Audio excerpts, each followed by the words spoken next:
Ladies and gentlemen, welcome to the Safety and Risk Success podcast. I'm your host, Christian Harris, and my guest today is also called Christian. It's Christian Sylvestre of HabitSafe. This is a really interesting conversation, even if I do say so myself. I certainly found it fascinating, and it's all about bringing neuroscience into safety. So what Christian talks about, the context in which people often come to him is, we think we're doing everything right, we've got the systems, we've got the processes, but yet we're still having accidents. Why is that? And so we delve into that topic. We talk about the importance of forming habits and how the brain works in terms of deciding how we're going to do certain actions throughout the day. Really fascinating. I'm sure you'll get a lot from this. And if you do enjoy the topic, I recommend you pick up a copy of Christian's book. Actually, my copies arrived yesterday. He gave me 2 copies. So actually, let's do something. If you want a copy, I've got one here spare.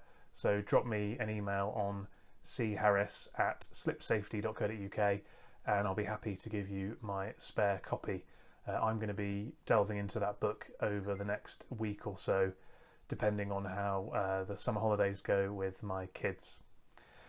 Just quickly before we get into the interview, if you're listening to this, if you're a fan of the podcast, really would enjoy and be appreciative of some reviews, because that helps the podcasting algorithms to get the message out there to more people. So that's the first thing. And the second thing is, if you're listening to this, then no doubt you are interested in creating a safer workplace. And so if that is you, then I've got something for you, which is a free tool we've developed called the Create a Safer Workplace Scorecard. It takes 2 minutes to do. You answer a series of questions. There's about 13 questions in total. And what you get in return is a bit of a benchmark as to where you are currently on the 3 factors that drive a safe workplace. And we also give you a host of free resources as well.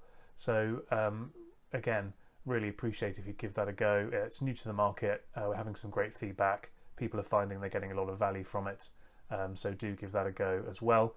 You can find that at safer.scoreapp, SCOREAPP.com. With all that said then, let's get into the interview with Christian Sylvestre.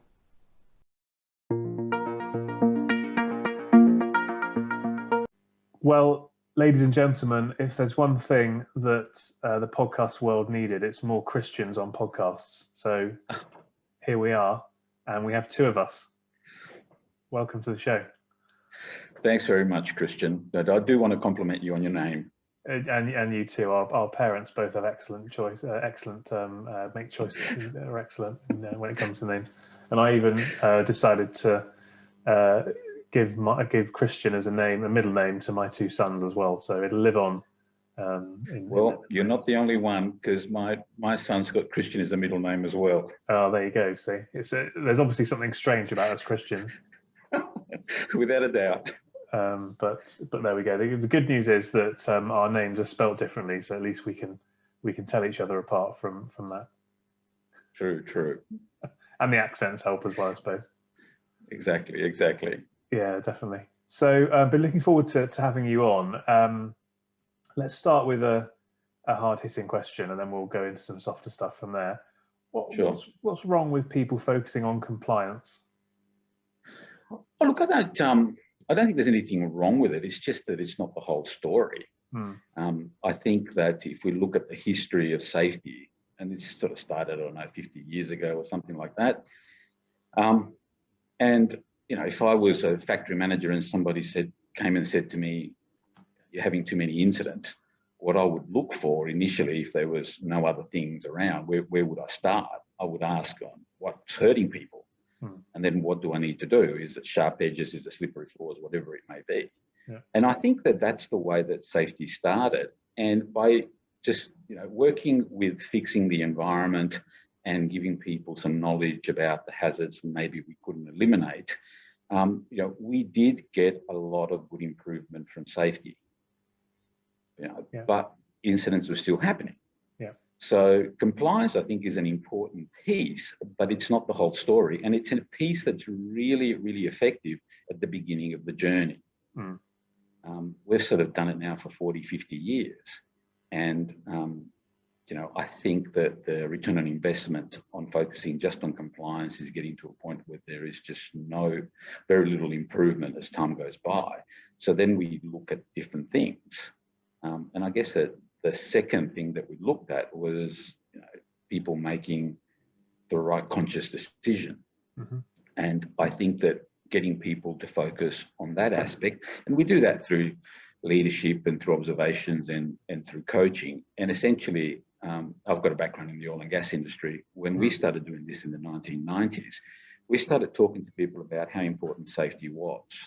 Yeah. Think safety first, you know, keep safety front of mind, all that kind of stuff. And, you know, and we used the psychology of the day in order to try and, you know, give people more engaged in that space. And initially it helped a great deal, but after about 6 to 9 months, what we found was that it was really difficult for people to keep safety front of mind. So, you know, much like compliance, it's a good thing to have, but it's not the whole story. And one of the bits of work that I'm doing, and most of the work that we do these days, focuses on, okay, so what is it that we're missing? And what we're missing is the fact that we need to understand where human behavior comes from in order to help people behave in a safer way. Mm-hmm. So I'm really interested in brain science, and I'm also interested in how inattention comes into play with incidents. Yeah. That's kind of most of the work that we do these days. Yeah, very, very interesting. Is it, I mean, certainly here in the UK, I make the point that if you look at health and safety performance in the UK versus other countries, if you benchmark it, we're pretty good. You know, we're leading the pack in many ways. And Australia, I imagine, is probably pretty similar, because a lot of the approach to safety and the laws and stuff have been driven from the UK approach. But you could almost argue that, as you said, we've kind of reached this plateau point over the last 10 to 15 years or so. And actually, were the improvements through anything we did necessarily, or were they just through the way that the economy has changed from, you know, manufacturing to more service-based, and a lot of the higher risk activities aren't happening as much anymore? And as you say, we're at the point now where we've got to have some kind of fundamental shift in our thinking, because otherwise we're just going to carry on at this level. Yeah, it's interesting because I was looking at some information. So, for instance, I looked at workplace fatalities in Australia first, and I sort of took out the fatalities associated with the road. Yeah, because I figured it's a workplace, but it's not something that people can control. So compliance and safety as a choice is a bit more difficult to implement. Now, when you look at Australian data, it has not changed for the last 6 or 7 years. 2018, there's a bit of a dip, but back to 2019, it's been at the same level for the last 6 or 7 years, even though we're doing compliance and safety as a choice better than we have ever done it before. Yeah. So I thought to myself, well, is that just Australia? So I looked at the US data. The US data for the last 9 years, the workplace fatalities have been on an increase. Which is rather interesting, I thought, because, you know, as time moves along, you would think that we would be getting better at that stuff, not worse. Yeah. Now, once it got to COVID in 2020, I didn't look at that because I figured, well, that's not really a typical year. No. So you think about the stuff that people traditionally do for safety. Initially, it was really good. And the reason why we're so good, as you mentioned, is because we've done those things. But we're getting to the point now where we're missing something. Yeah. Right. So compliance and safety as a choice isn't really enough to get us to the next level. And I'm of the view that, you know, we need to use anything and everything in order to get an improvement. And brain science is starting to give us a bit more of an understanding of what's going on inside people's heads and really changing our understanding of what drives behavior. And that's really where I think the big opportunity for improvement is. Yeah. It does make very, very logical sense. So talk to us a bit about how you got to this point then. You mentioned being in oil and gas. Do you want to give us a quick overview of kind of your career and what's led you to being at this point and having this as your focus? I'm a chemical engineer, so that's how I got into oil and gas. Haven't really worked as a chemical engineer for very long because soon after I graduated, I found out that I didn't really like it all that much. So I did a master's in environmental engineering, and I sort of got into environment and working for an oil and gas industry, health, safety, and environment. They get bundled up. Yeah. So ended up starting with safety. So while I was working as an environmental engineer, I got involved in ISO 14000 certification at the refinery that I was at. Mm. And then they talked about getting certified for safety. Yeah. And they said, well, Christian, you know about systems, so why don't you come along and do this? And I went, okay, that's fine. I'm happy to do that. That's how I got into safety. I was more or less sort of shoved in there. Yeah.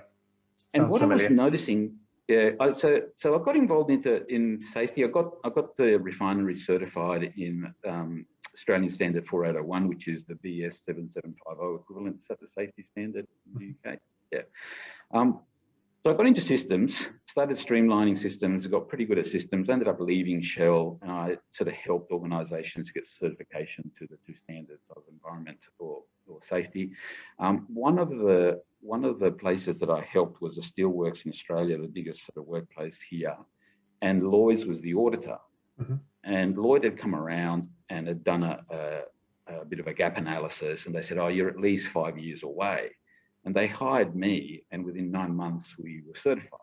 Right. So then Lloyd's came around and said, do you want to be a safety auditor for us? And I went, okay. So I did a whole bunch of certification of high-risk sites, refineries, and steelworks, and that kind of stuff with Lloyd's. And the reason why I stopped doing it, because I noticed something. And what I noticed was that people that had a good safety system didn't necessarily have a good safety performance, and vice versa. So I thought, well, that's not all. There's got to be something else here. And then I kind of remembered about the work that we did at Shell as far as leadership and talking to people about safety. Safety is important, and keep safety front of mind, all that kind of stuff. Yeah. And I also remembered that initially it was really good, but after about 6 to 9 months, it kind of faded. So given that those two scenarios sort of played out the way that they did, I started looking for what else there was. And I came across a program called SafeStart, which is kind of run from Canada. I got in contact with the author and I got interested in it.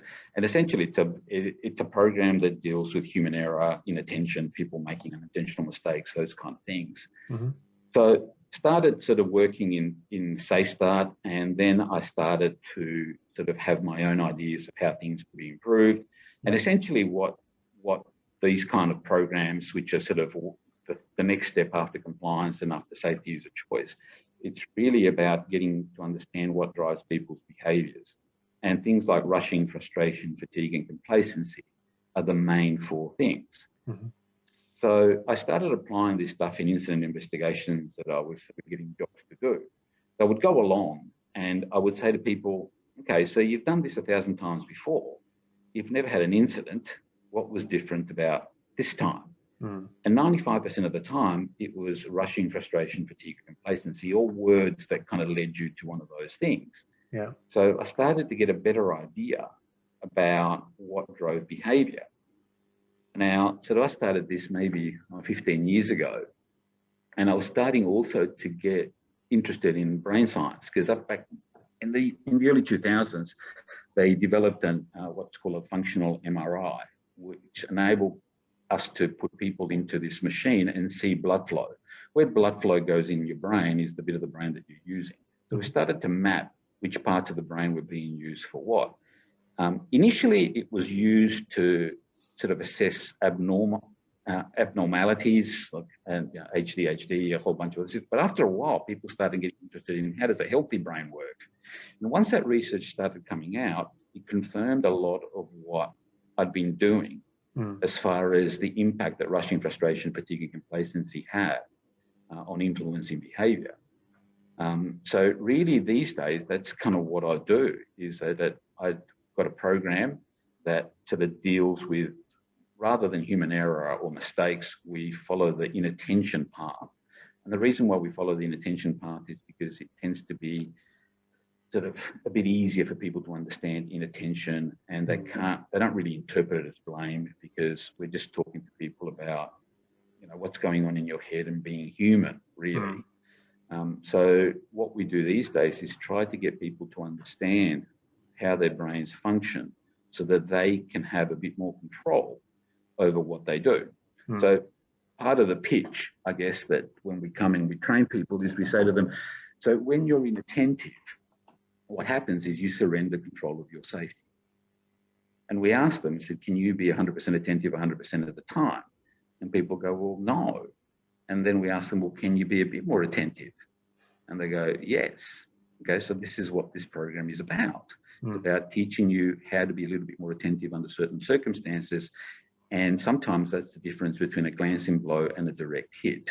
Now, one of the interesting obstacles that we found is that people, I think, interpret their experiences in a rather interesting way. So when we said to people, look, you've had this incident, do you think inattention was involved? And then we're, yeah, no problems. I can see that I could be looking here. I could have been thinking about that. And that would have adopted it. But then what they said to us, they said, but I'm usually pretty attentive. And then I said to them, well, what makes you say that? And they go, well, I haven't had an incident for 10 years. And we got onto this understanding that inattention, if you look at the brain science, inattention is in play all the time. Attention is a limited resource, and we don't choose a lot of the times what we give attention to. It happens habitually. So the classic example here is somebody walking and looking at the mobile phone. When we say to people, is that inattention? They go, yes. They go, so if it's inattention and you understand that when you're inattentive, you surrender control of your safety, why is it that you do it? The reason why you do it is because nothing bad ever happens, right? Yeah, and you've got that habit. Yeah, and that's how the brain works, right? So the brain works through whatever you repeat, you get to keep. And because most of the time when we're inattentive, nothing happens, then you repeat the inattention, and the inattention becomes part of your habits without us even knowing about it, because there's no little red flag that goes, here, inattention is being embedded into your habit, right? And most people find out how inattentive they are, or the fact that inattention is part of their lives, once they have an incident. If they're lucky, the incident is more of a warning than anything else, right? And what we talk to people about is once we get people over this understanding of how much inattention plays a role in everybody's life, and not because they're bad or, you know, it's a character flaw or anything else, but because it's part of being human, then what we say to people is that, so what would make you change your habit to a safer one? And people will go, well, some sort of an incident. And we go, yeah, so if you think about it, what we do is we wait for life to teach us a lesson through pain. Is that the best way? People go, no. I said, it's not even the only way, right? And so what we do, the programs that we run, are about getting you to be proactive about managing inattention better, so that you avoid the pain that you need in order to change. You can change proactively by understanding a little bit better how your brain works, and what it means to be human. Yeah, fascinating stuff. And I have to admit, one of the reasons I was keen to speak is because I've had a couple of inattention warnings, not from a safety perspective, but from my lovely wife. You didn't marry a Jodie, did you? No, I didn't know Katie. Okay, that would have been very spooky, wouldn't it? Yeah. No, Katie. But no, I think fair to say, I've got an excellent memory, and people often are amazed at my recall of a meeting or this, that, the other thing. But sometimes I seem to manage to forget or not notice, you know, the laundry or the washing up or something like that. So. Well, it's not just a Christian thing, let me tell you. No. I've got friends of mine that are exactly the same. But we condition ourselves to think about the world. So people think about habits in a physical way, but the way that we think about the world is also habitual. So what the neuroscience is telling us is that we have something like 70 to 90,000 thoughts every day. And 95% of them are exactly the same thoughts we had yesterday. Yeah. So, I mean, you know very well, you get up, right? And you go through the routine of getting dressed without really giving it much thought. Mm-hmm. So, you know, part of getting people to understand inattention, we say to them, all right, well, let's see, let me give you an example of what that means. Because the neuroscientists are telling us that 95% of what you do in autopilot. What that means is that most of your behavior originates from a place in your brain that you're not aware of, but you're aware of the behavior. So here's an example. We say, when you get in your car, what do you do first? Do you turn it on or do you put your seatbelt on? People think, some people know, some people don't know. I go, when you got changed this morning to come here, did you put your sock on your left foot first or your right foot first? Again, they kind of think, some people know, some people don't know. You know, do you brush your teeth, then shower? Do you shower, then brush your teeth? And what we say to them is that whether you know or don't know doesn't really matter. What matters is to recognize that you do the same thing every day without a lot of conscious thought, because you've done it plenty of times before. So you're aware of what you're doing, but you're not making deliberate choices and assessing the risks and the benefits at each point. Because if you had to do that every morning, you'd need a nap by the time you got to work. Yeah, that'd be very overwhelming. Yeah.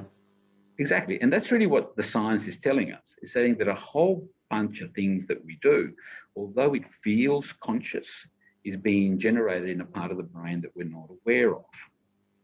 So when you start looking at, you know, the electrical chemical signals in the brain, the neural circuitry and all that kind of stuff, what you find that the conscious mind is the last thing that gets informed of what you're going to do. But it's the only thing that we're conscious of. So we tend to think that everything is a conscious decision. There's a whole bunch of stuff that's happened previously, sometimes up to 4 or 5 seconds before, that we're not aware of. So what tends to happen is that, you know, our brains are designed for us to survive. Yeah. Right? So they have to interpret the world relatively quickly. And quickness is much more important than accuracy. So what happens is there's something that happens around us, whatever that may be. So what happens is your subconscious goes through a pattern matching exercise.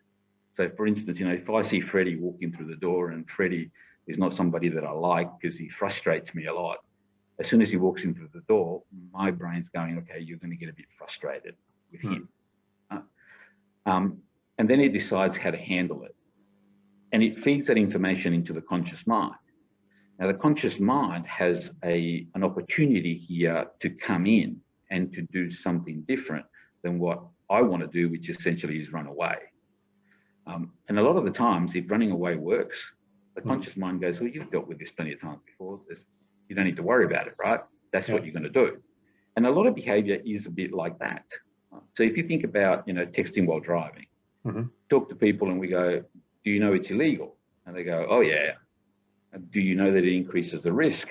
And some people will go, yes, I've read the studies. It increases it by 7 times or 24 times or whatever study they actually read. And I said, well, if you know that it's illegal and increases the risk, why is it that you do it? And they kind of look at me, sort of go, well, because nothing's ever happened. Yeah. Right? So what's going on in the brain is that there's a trigger to text while driving. And that might be internal or that may be external. Your subconscious brain is going, okay, when there's a trigger, I'll respond to it. I will text while I'm driving. And then what happens is that it gets fed to the conscious mind. Now, the conscious mind has seen it 1,000 times before. So it goes, look, why do I need to bother and do something different? You know what you're doing. Off you go. And it just lets it go through. Yeah. So it still feels like a conscious decision, but it's come from somewhere else. And what determines what you do is not relatively conscious. It's not rational, but it's a function of the history that's happened previously. And people don't appreciate how much history determines what we do today and what we do tomorrow. Because your brain says, hey, if you've done it previously and nothing bad's ever happened, then I don't really get involved in this. People sort of ask me sometimes, well, what's the conscious mind good for? Well, the conscious mind is really good when things are new, novel, or different. That's what it's designed for. It's also good for analysis and improvement. So, you know, if you had an accident, it's something new, it's something novel, something different. The conscious mind comes in and goes, all right, well, how am I going to avoid that again? Yeah. The people that have texted while driving and had a head on, they're unlikely to do it again. Hmm. But whether they do it again or not depends on how severe the consequences are. Yeah. It's very interesting because it makes me think a lot about the work that I do in the slips and falls arena, and the fact that, as you say, because the consequences typically aren't that great, it doesn't jolt people into change, even though, you know, logically they understand, you know, it's a big risk. They understand people are getting hurt. They understand it's costing them money. But unless there's that big incident, it's quite hard to flip them into taking a more proactive approach and switching their brain on, their conscious brain on to think logically about, well, what can I do to improve this?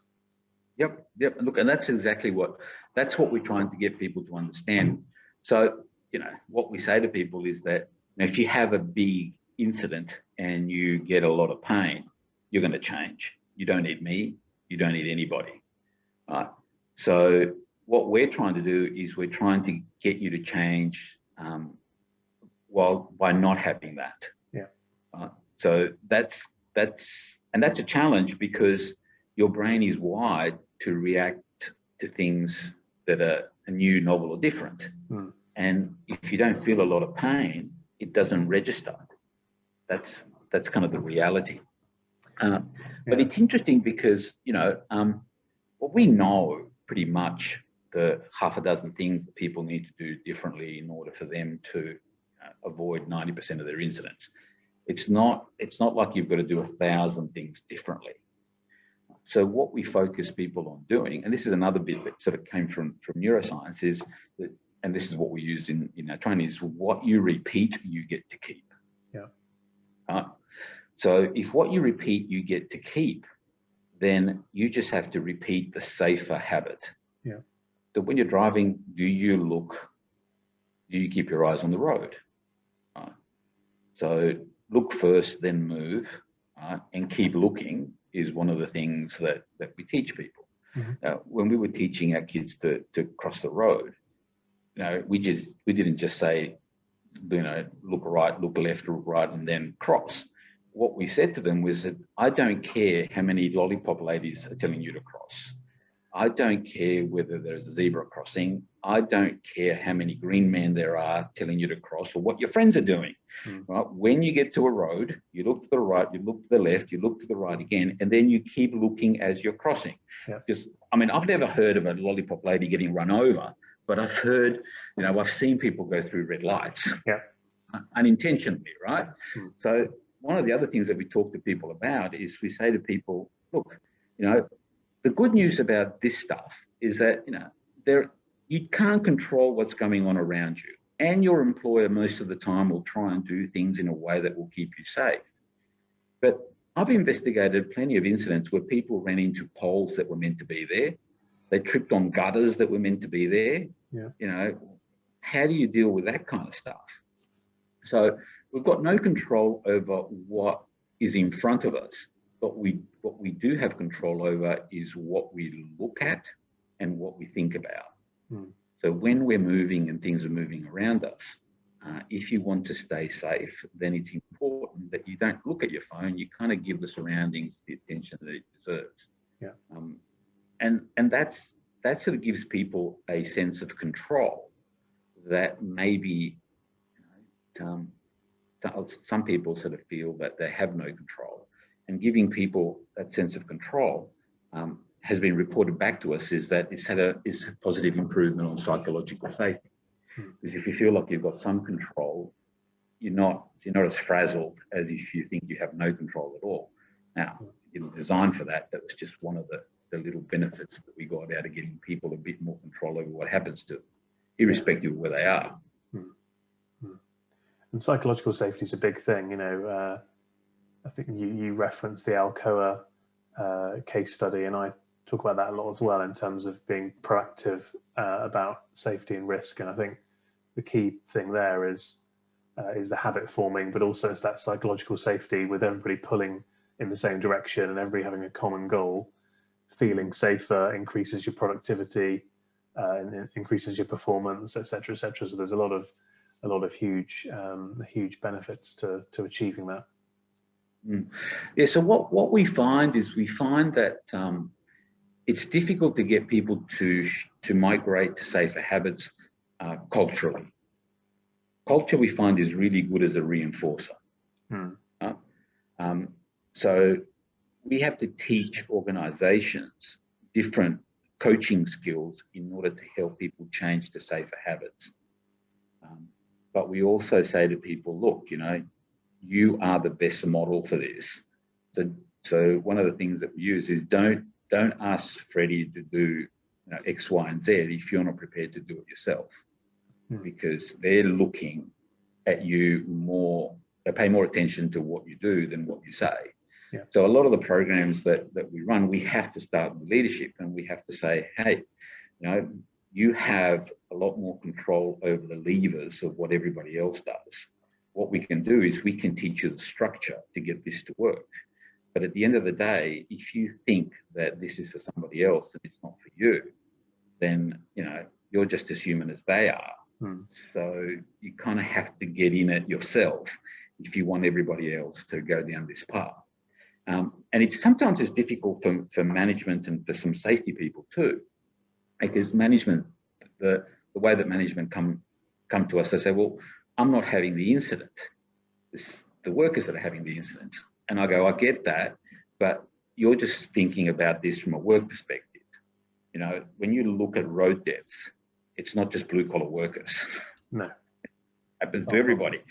So, if you think you are more human or less human than they are, then let's talk about that. But I would suggest to you that you're just as human. So therefore you need to get involved in this. And you can take it home and teach it to your kids as well. I'm sure that they suffer from inattention. All right. So we go down the path that it's not just about work. It's about sort of avoiding incidents wherever you are. And it's really about continuous improvement of your habits, what you do automatically, because that's what drives most of behaviour. And do you find that, because you've got to, it's interesting, isn't it? Because you've got to kind of pitch or sell this in inverted commas a couple of times. You've got to do it firstly to the leadership team, or maybe even 3 times. You've got to do it to the leadership team to get in the door and to get them to agree to do it. And then it sounds like you've got to do it a second time to get them to actually follow through with it. And then you've got to take it down to the shop floor, for want of a better term. So which of those 3 steps are the most difficult, or do you find that they work in kind of a similar way? And are you pulling on any different kind of triggers or levers to try and jump over those fences? Well, most of the organizations that contact us come at us with, I'll paraphrase the question, but what they say to us is that we've already got good systems in place. We're already training our workforce within each of their lives. We're already dealing with behaviour because we have all these observations, these interactions, and we're telling people how important safety is. But yet we're still having incidents, even serious ones. Yeah. So that's usually the way that they come about. And what we talk to them about, compliance is an important piece you've already got. Safety is a choice, is an important piece you've already got. You're just missing this 3rd piece. But because behaviour feels so conscious, it's difficult for people to come across and accept that it's mostly driven by things that we're not aware of. Now, at the end of the day, whether they come on board or not, it doesn't really matter. The thing that saves us is that once we understand, or once we determine which behaviours were the critical ones, then it really is a question of what you repeat, you get to keep. So then what we do is we basically go in and we say to them, okay, so let's look at your incidents. How many of those involve inattention? Let's look at your corrective actions. How many of those are actually dealing with inattention? And you wouldn't be surprised that it's basically 0. Yeah. So what we say to them is we basically get them to realise that 95% of their incidents has rushing, frustration, fatigue, autopilot in them. and you've got nothing in your corrective actions to deal with that. So you're dealing with those 4 things by other avenues. You can continue to do that if you like, but what we're offering is we're offering a shortcut, a circuit breaker to get people some skills to deal with those better. So that's kind of the first sort of interaction that we have with potential clients. Yeah. Once they accept and it's something that they want to do, then it's really a question of working with leadership, getting them to understand that this is different to the things they already have. We don't step on any toes, but it's a third layer of protection. And the third layer of protection is independent of the other 2 if you really want it to work. So one of the things that we come across a lot, especially with safety professionals, is they want to bash what we do into take 5s and some JSAs and the stuff they've already got. And what we talk to them about is what we get people to do is we get people to change their skills and habits. The problem that we find, and we've had this experience in the past, is that if you put these things into the paperwork, what happens is that this disincentivizes people to do the practice. And if they don't do the practice, their skills don't change. Yeah. I had a client who said, look, one of the things, we're getting lots of hand injuries. So one of the things that we wanted to do was we wanted to put rushing, frustration, fatigue, and complacency printed on the gloves that people wear. So when they're doing something with their hands, they would look and they would be reminded, right? And we went, that's not a good idea. And the reason why it's not a good idea is because that disincentivizes people to do the practice. And once they've had the gloves and they've seen those 4 things written on the fingers, 4 or 5 weeks, all of a sudden they're blind to it. Yeah. And what happens was their hand injuries actually went up. So what we're about is we're about providing structure for clients in order for building skills and habits. Anything people do that disincentivizes people to do the practice, they're essentially shooting themselves in the foot. Yeah. So the example that I give, because people go, well, they don't want to do it. And I go, well, thanks very much. I don't want to do anything extra either. Yeah. It's not like I didn't know. But the example that I give is my mum made me go to piano lessons when I was 10 years old. Right? Once a week for an hour. I didn't want to go. I hated the lady, the old bat that was giving me the piano lessons. So I didn't want to play the piano. Hopefully my mother thought it was a good idea that I'd have some musical talent. Not that I've got any. So, once a week for an hour, I went over there and I sort of practiced what she made me do. Now, after 7 years of practicing for an hour a week, did I get better at playing the piano? Yeah, I definitely did. And it happened even though I didn't want to be there and I didn't actually want to do it. People don't appreciate that what you repeat, you get to keep. There's nothing in there about how much you need to like it. Yeah. If you like it, however, you will practice more and then you will learn it better and learn it quicker. But at the end of the day, the only thing we need to do is we need to get people to practice these safer habits and different skills to deal with rushing, frustration, and fatigue in order to get them to be better at recognizing them and dealing with them in the moment. And that's really that when I talk about structure, is about what do you need to get people to do in order for those things to be built to a level when they come to the rescue when these things appear. Yeah. And is there an element of what you do that is aimed at the public, as in, clearly if a member of staff improves on these 4 drivers, then that's going to reduce the risk for people as well. But is there anything around, how to change the environment or the work procedures to kind of make it safer for those people that are coming into these buildings that you haven't had the ability to train or to formulate these habits for? Or is that kind of over and above what's feasible? Oh, look, our view is anything that you can do in order to alleviate these attention disruptors is a good thing. Right? So we've had clients that have said, okay, so we now understand the impact that rush orders have on the incidents that we're having. So we're not having any more rush orders. Right? And that in itself was a huge improvement. And I think that sometimes what people think is they think that, oh, look, the reason why I'm rushing is because my boss makes me rush. I did some statistics about Australian fatalities. When you look at, for every fatality at work, how many do you think there are outside of work? What would your guess be, Christian? Probably a multiple, I would think. Yep. So 35. Okay, I wouldn't have guessed that many. Yeah. No, I actually checked the maths because I wasn't sure, right? Yeah. So for everyone at work, there is 8 or 9 in the road, right? And then there's a whole bunch of others in the community and at home. Now, a good deal of the ones at home are old people. Yeah. So you can halve those if you like. So for Australia, we came back at a ratio of 23 to 1. So for every fatality there is in at work, there are 23 outside. So we don't talk to people about safety at work. We talk to people about safety 24/7. Yeah. And the whole motivation here is that, if I said to you, the most important person in your life, the most important people in your life, are they in the 1 or are they in the 23? For most people, they're their children, right? The children are at the workplace. So here we're going to teach you some skills that you can take at home. And one of the things that we've been sort of doing is we're saying to people, look, take it home, right? Model it, practice it.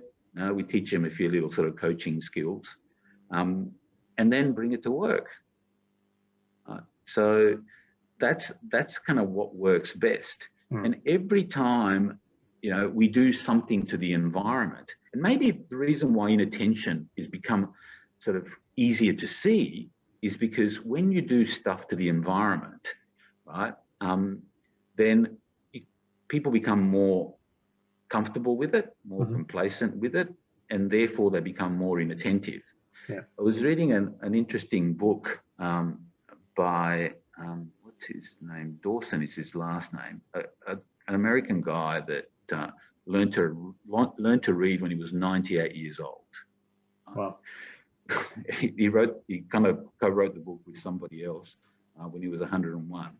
And what he said is he said something about, like, when you do something for someone else, you basically weaken that skill or that habit.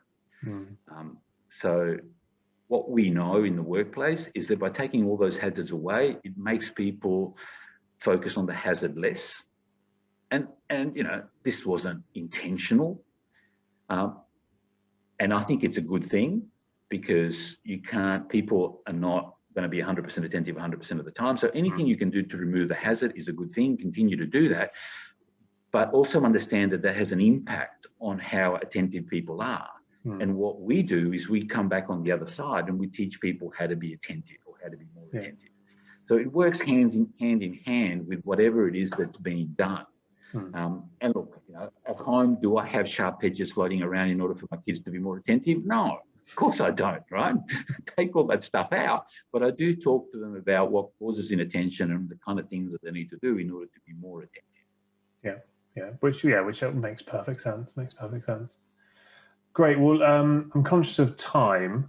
I found this really, really interesting, and I'm sure the audience will too. What's the best way to learn more? Is it buying the book? Is it going to the website? Is it LinkedIn?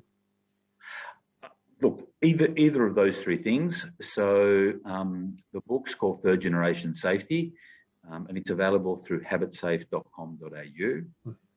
People are interested in this kind of thing, they can always sort of look me up on LinkedIn and send me an invite. I'm more than happy to connect. I post from time to time. There is also a podcast that I'm doing, which is called Safety Frontiers. Okay. And the reason why we're doing that is because we talk about the safety things that maybe don't usually get a lot of airplay. And you can sign up for that through the website.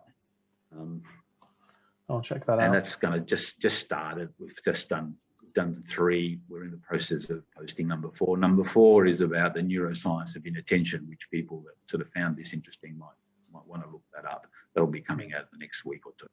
Okay. Yeah, no, I'll certainly give that a listen as well. I love podcasts. That's why one of the reasons I decided to have my own podcast was because I just find them a great way of, learning and developing and passing the time as well. It's always interesting to hear new things and exciting things. So great. Well, look, I really appreciate it. Found it really interesting. I'm sure the audience will too. So look out for some inquiries, hopefully from. Do you serve the UK, by the way?